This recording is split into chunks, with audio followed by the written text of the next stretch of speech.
Hi everyone, my name is Heather and I'm the person behind happypuppytruffles, and I wanted to share with you guys another fun use of the traditional origami that we've been doing all throughout the year and how you can kind of arrange it in a fun way to celebrate the holidays.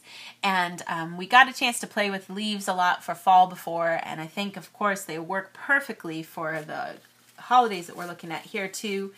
You can use these to make a wreath by just kind of connecting them with a bit of glue. And these are some of the ones I've made here. I used just some pieces of paper. This is actually the same paper I used for my other wreath, the modular snake kind of wreath that we made before. This is just 7.5 by 7.5 paper.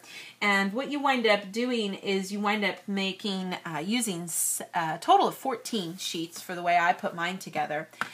You could certainly assemble yours in any way that you like to, but I've got my 7.5 by 7.5 centimeters, and I have 14. So I used 2 color variations, so wind up getting 7 of each. And then you need an extra 2 actually I'm going to do a little like kind of holly, extra little leaf kind of accent at the bottom. So you'll kind of see how that fits into the whole thing here. So I had 2 different variations of the colors here, darker green and lighter green. And what I did was I went ahead and made my lighter greens have that kind of cool zigzag fold to it, and left these nice darker greens more smooth. You can play around with that too. You could do them all the same. It's kind of up to you guys. But I have a link here so you can remind yourself how to fold these if you can't remember how to make the leaf.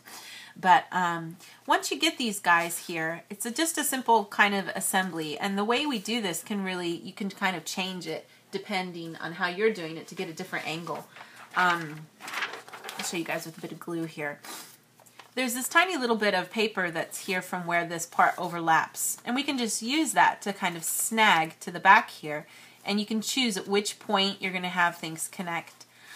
What I did was I shot to try to find a way to get the tip of one leaf to match up with the top point of the edge of another leaf. And it really means that there's just a tiny little bit here. You can see from the back, there's just a tiny bit where this is connecting. And it's sometimes not even enough to really get a good hold. So what you can do is you can not only put a little bit of glue right in here, but you can also put it a little bit on the left side of the leaf.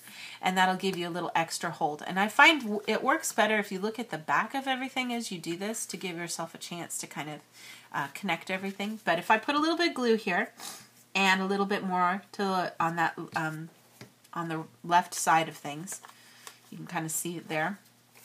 Turn it over here, and I'm just going to slide it along until I can get to a point where I can kind of see underneath here where that tip is almost touching the tip of that corner. And if you can kind of match those up a little bit, then you get a nice little angle to use as a guide. You could certainly choose to do this differently. You could choose a different angle. You could make things closer together. You'd need more leaves then. But this is just one way that worked for me, and I was able to get it to kind of come together in a nice way at the end.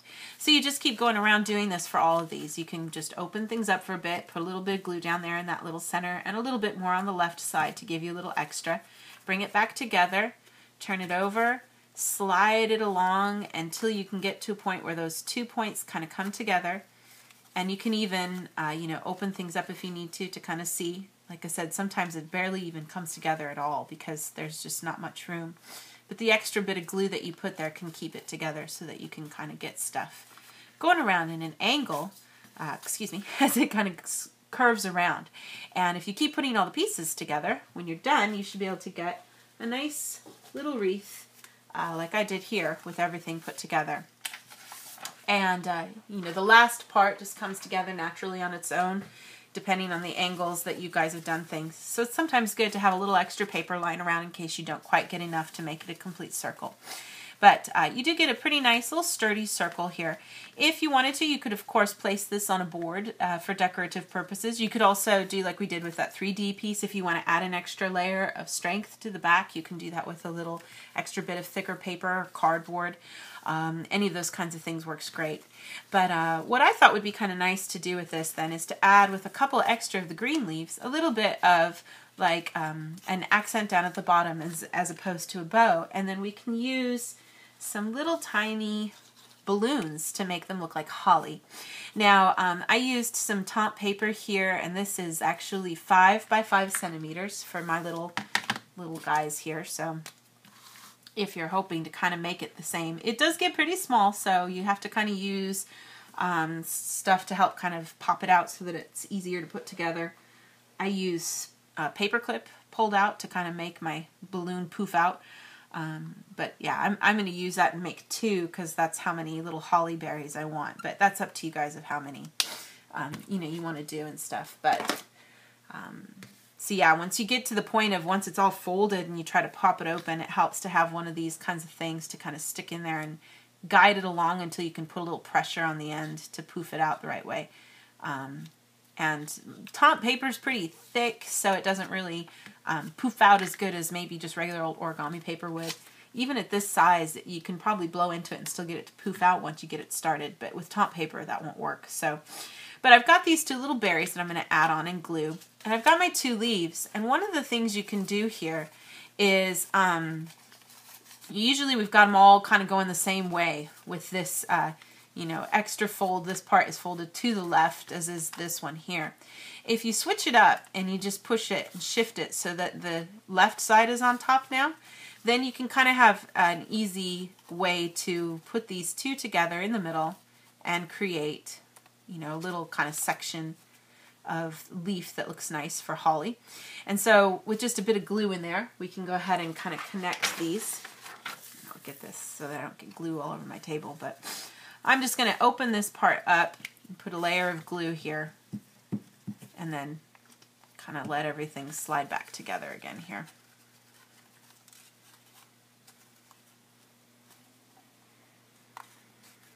So we get something like this. And then I can find the spot on the wreath that I want to put this extra bit. And if there's a part where your wreath looks a little weird or there's a strange part, you could choose that. It doesn't really matter.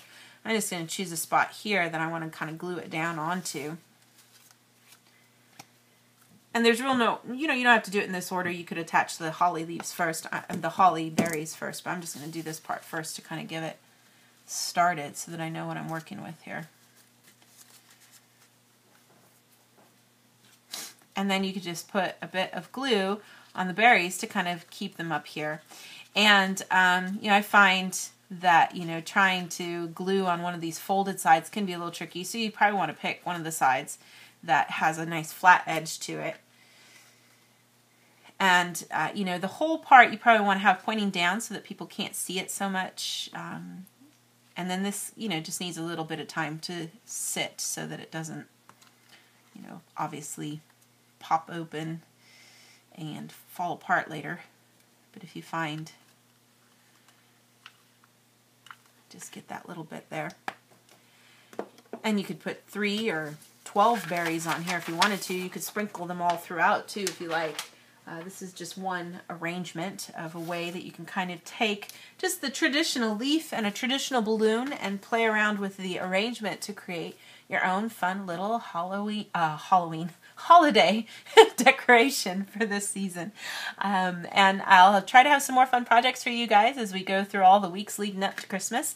And I hope you all have, if you're in America, I hope you have a happy Thanksgiving this Thursday. And yeah, I'll see you guys next time. Thanks again for watching. Bye.